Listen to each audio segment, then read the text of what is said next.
Glória a Deus. Deus está querendo que você tenha experiências mais profundas. O Senhor pelejará por vós e vos calarei. O Senhor se manifestará com milagre e haverá alegria na nossa casa.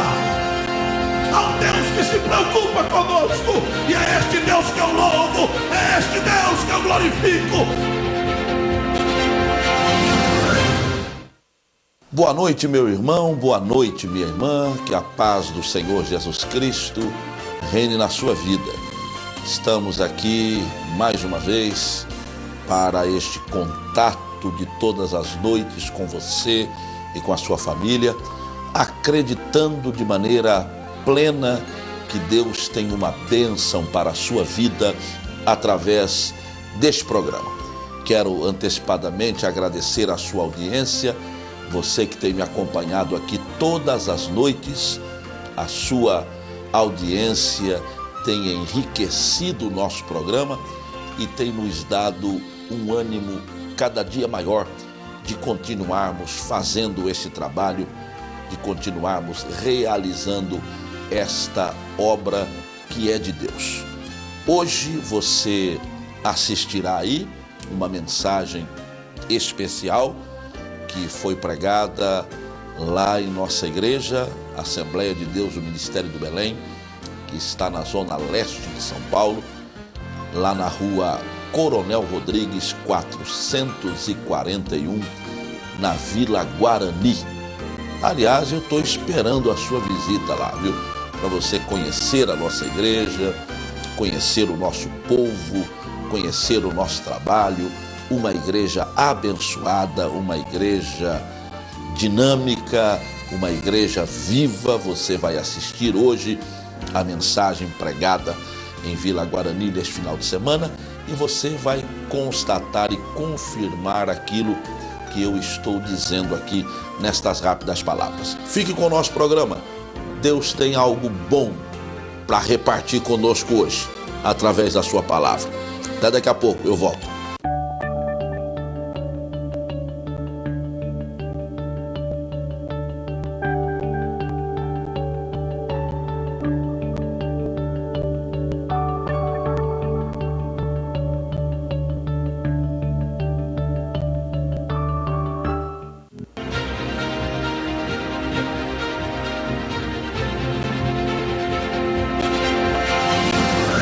Hoje nós vamos nos prender a um texto bíblico e descobrir neste texto algumas coisas muito interessantes.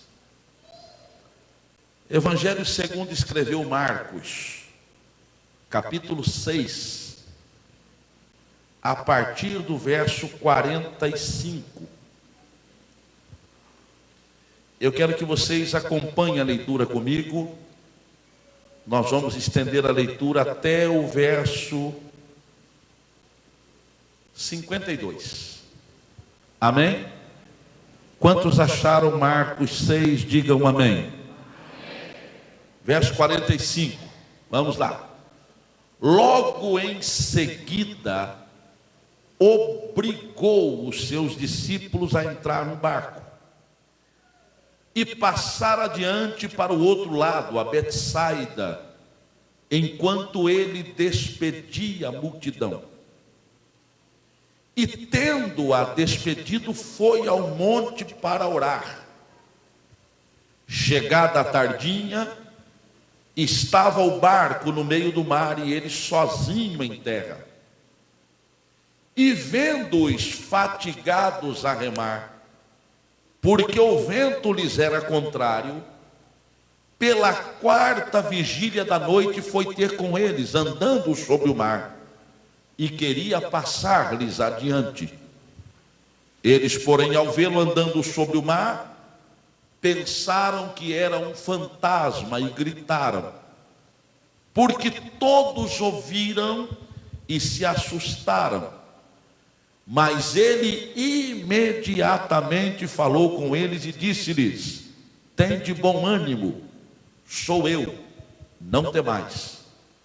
E subiu para junto deles no barco, e o vento cessou. E ficaram no seu íntimo grandemente pasmados, pois não tinham compreendido o milagre dos pães. Antes, o seu coração estava endurecido. Quantos podem dizer amém pela leitura da palavra? Amém. Queridos, eu gostaria de chamar a atenção dos irmãos desta noite para uma realidade que nós precisamos destacar. A Bíblia Sagrada é um livro que não deve apenas ser lido, mas precisa ser interpretado e compreendido. O grande problema da maioria de nós crentes é que às vezes nós simplesmente lemos a palavra. E às vezes o fazemos, até entendam a expressão, o fazemos para cumprir tabela. Eu assumi com Deus que durante o ano de 2012 eu não vou passar um dia sequer sem ler um texto bíblico.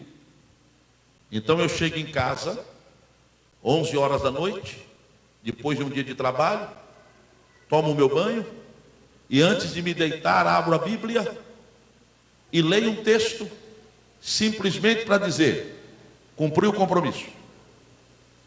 E com isso nós deixamos de extrair do texto sagrado aquilo que ele tem de mais interessante e importante, que são as lições contidas no texto. Quando eu disse que a Bíblia tem que ser lida e tem que ser interpretada, é porque se nós lermos um texto sem fazermos a análise dele dentro de alguns critérios estabelecidos, nós vamos distorcer o texto. Por isso que quando nós estudamos teologia, nós aprendemos que todo texto fora do contexto se transforma em pretexto. Se eu pegar um texto bíblico e simplesmente lê-lo isoladamente, eu posso fazer daquele texto um pretexto. São assim que nascem as heresias. Elas extraem de um texto uma frase, ou de um contexto um texto, e aí transformam aquele texto fora do contexto em pretexto. Por que eu estou dizendo isso? Não se assustem não, daqui a pouquinho vocês vão entender. Este texto bíblico, se nós simplesmente lermos o texto, sem fazermos uma análise criteriosa dele, nós poderemos cometer algum erro. Porque quando lemos este texto, eu disse, não se assuste, eu vou explicar. Quando lemos esse texto, e se não fizermos essa análise criteriosa da qual estou fazendo menção, nós vamos perceber que existe neste texto alguma incongruência ou alguma incompatibilidade com os próprios ensinamentos bíblicos. Eu disse para vocês, não se assustem. Eu estou dizendo se nós lermos o texto sem esta análise criteriosa. E é o que nós não vamos fazer hoje. Nós vamos analisar o texto para entendermos de maneira clara que não existe nenhuma incompatibilidade no texto, que não existe nenhuma incongruência, até porque é palavra de Deus. E palavra de Deus não se contradiz. A Bíblia não se contradiz. Vamos ao texto. Há algumas expressões aqui no texto que eu gostaria de analisar com os irmãos. O verso 45 diz que logo a seguir o Senhor obrigou os seus discípulos a entrar no barco. Existe uma outra versão que diz que o Senhor insistiu com eles. Há uma outra versão que diz, logo a seguir o Senhor Jesus compeliu os seus discípulos a entrar no barco. E quando eu pego esta palavrinha obrigou, se eu não fizer aqui uma análise criteriosa, eu posso cometer um grave erro de interpretação. Porque se há uma coisa que Deus respeita, é uma lei criada pelo próprio Deus, chamada lei da livre escolha. A lei do livre-arbítrio foi criada pelo próprio Deus. Deus não obriga ninguém a tomar decisão. Deus não obriga ninguém a seguir o caminho que Ele quer que nós sigamos. Ele dá a nós a liberdade de escolha. O grande problema, queridos, é que às vezes nós confundimos lei do livre-arbítrio com lei da semeadura. E aí nós queremos que as pessoas sejam obrigadas a tomar determinadas decisões para não sofrerem as consequências de uma decisão errada. Agora a Bíblia não nos orienta assim. A Bíblia dá ao homem o direito de escolher o que quiser para si. Agora ele tem que entender que haverá a colheita da semente plantada. Quando nós lemos na Bíblia a história do primeiro homicídio, se você abrir a sua Bíblia lá em Gênesis capítulo 4, o que diz ali? Vamos conferir, Bíblia com Bíblia. Gênesis capítulo 4, há uma coisa interessante ali. Quando a história registra aí o seu primeiro homicídio, Deus faz o quê? Deus chama Caim. E o que é que Deus diz para Caim? Verso 7 do capítulo 4. O Senhor diz assim: Caim, se procederes bem, não é certo que te serás aceito. Se todavia procederes mal, eis que o pecado jaz à porta. O seu desejo será contra ti, mas a ti cumpre o quê? Dominá-lo. Dominar quem? O pecado ou o desejo? Dominar o desejo. O Senhor disse: o pecado está à porta, batendo aí. Cabe a você dominar o seu desejo de pecar ou não pecar. Cabe a você dominar o seu desejo de tirar a vida do seu irmão ou não tirá-la. Isso é lei do livre-arbítrio. Isso é uma lei criada pelo próprio Deus.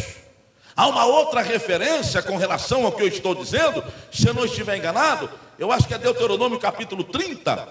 Há uma expressão que nos faz entender isto. Capítulo 30 de Deuteronômio, verso 15. O que é que diz a palavra de Deus? Vê que proponho hoje a vida e o bem, a morte e o mal. É uma proposta de Deus. Qual a decisão que você quer tomar? Bem ou mal? Vida ou morte? Então Deus não obriga ninguém a tomar qualquer decisão que seja. Mas aqui o verso diz: Jesus obrigou os discípulos a entrar no barco. E parece que eu estou vendo aqui, desculpe a minha interpretação, parece que estou vendo Jesus empurrando os discípulos no barco. E depois que eles entram no barco, achando que Jesus ia entrar com eles, Jesus bota o pé assim na ponta do barco, empurra e diz: vai vocês que eu fico. Aí eu pergunto: será que Jesus não estava quebrando a sua própria lei? Em hipótese alguma. Jesus nunca cometeu erro, e não seria desta vez que ele o cometeria. Mas quando Jesus obriga os discípulos, insta com eles, compele os seus discípulos para entrar no barco, e os manda sozinho para o meio das águas, Jesus na verdade estava querendo que os discípulos vivessem uma experiência que até então eles não tinham vivido. Sabe o que eu quero dizer com isso? Ouça bem. Às vezes Deus nos permite trilhar por caminhos que para nós parecem caminhos duros e pesados demais. mas existe um propósito de Deus para isto. O Senhor quer que eu e você tenhamos experiências mais profundas e mais intensas com Ele. Às vezes nós ficamos no plano espiritual somente em águas rasas, e Deus está interessado que nós entremos em águas profundas.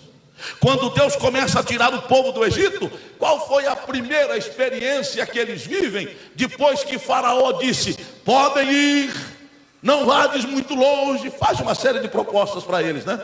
Deixa aqui os filhos, deixa aqui o gado. Eles dizem: não deixaremos ninguém, irão conosco os nossos filhos, as nossas esposas, o nosso gado. Aí Faraó disse: vai. E quando eles saem, qual foi a primeira experiência que eles têm? Eles são levados diante do quê? Do Mar Vermelho. Se você ler o texto, a Bíblia diz: Moisés, mande o povo acampar diante do mar.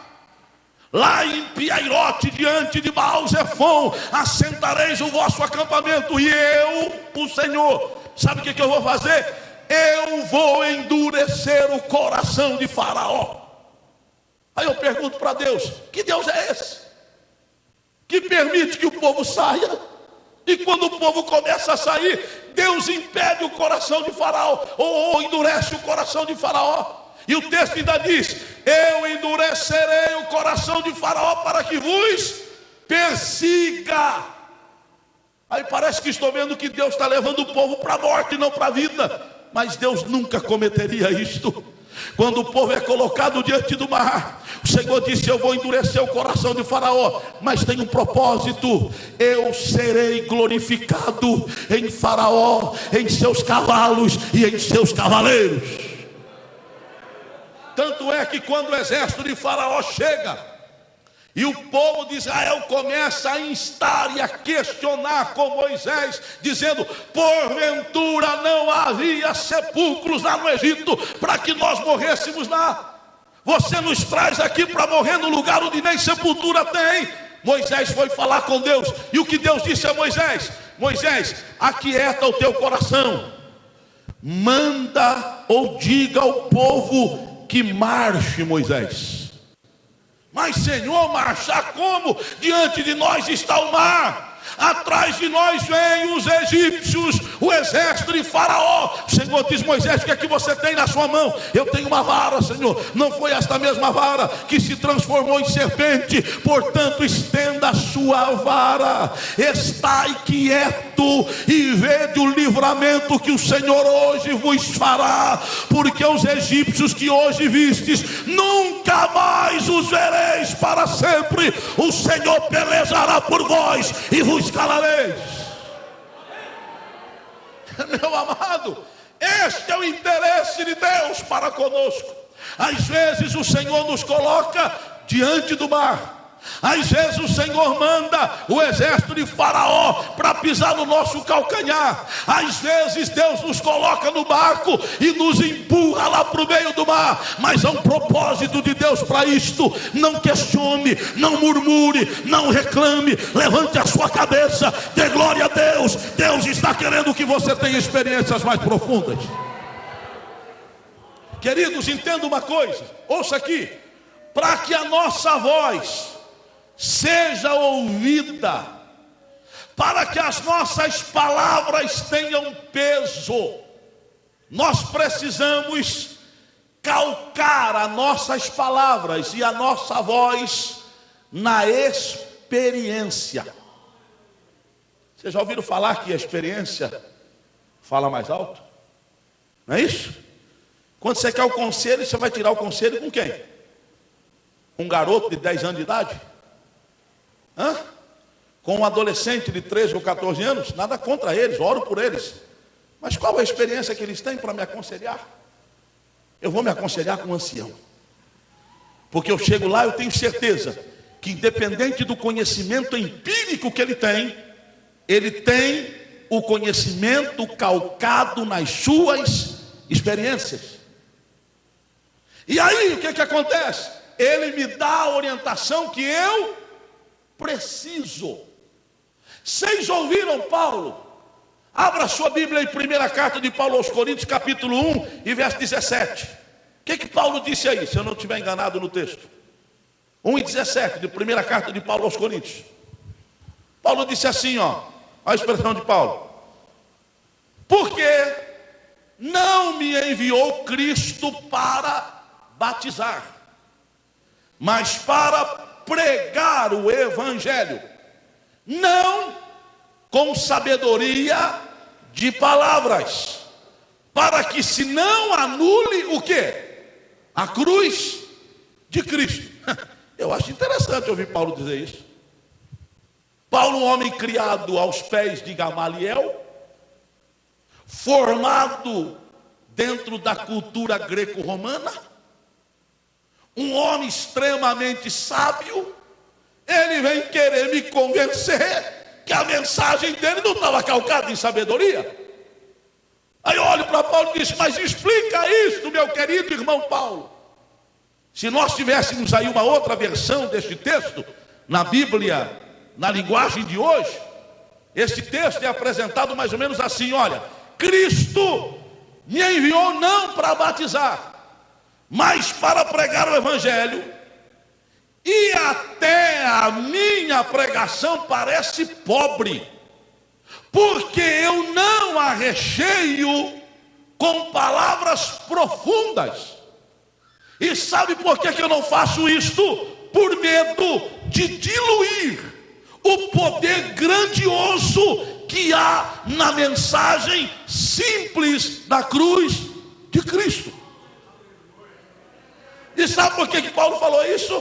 Porque se Paulo usasse a cultura que tinha, as pessoas teriam dificuldade de entender o que ele estava pregando.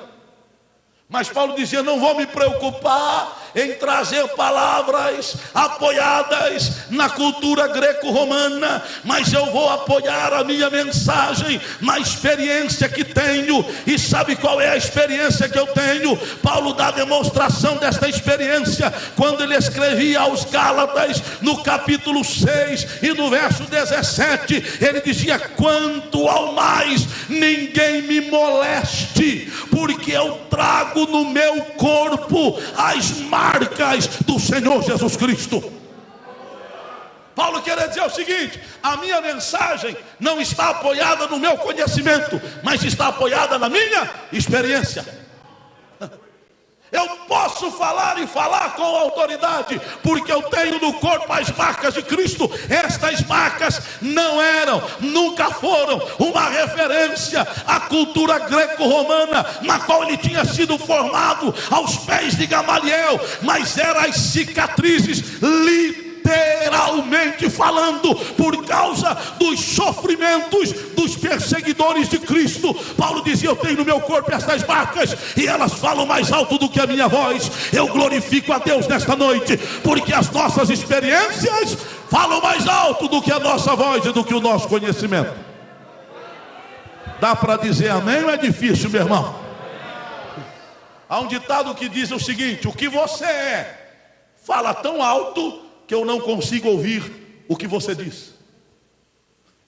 A sua experiência fala tão alto que as suas palavras se tornam apenas um cochicho diante da sua experiência.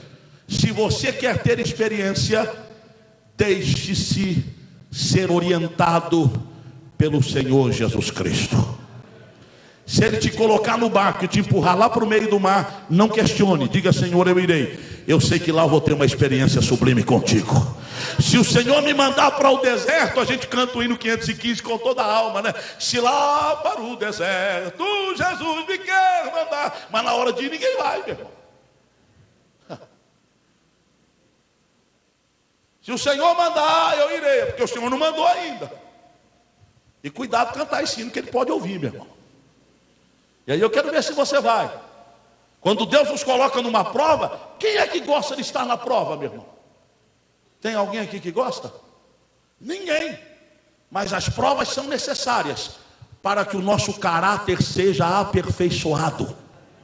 Escute o que eu vou dizer, e tem gente que não vai gostar. Para que eu e você tenhamos o caráter que Deus quer que nós tenhamos, Ele nos levará a testes exaustivos. Ele vai nos provar até a exaustão. Agora tem um detalhe: nós não morreremos diante da prova. O Senhor nos sustentará lá com mão forte e sairemos mais abençoados do que quando entramos. Só os que creem nisto, levante a sua voz e digam glória a Deus. Então, primeiro, não há nenhuma incompatibilidade aqui. O Senhor nos obrigou, porque o Senhor Jesus queria que eles tivessem uma experiência diferente.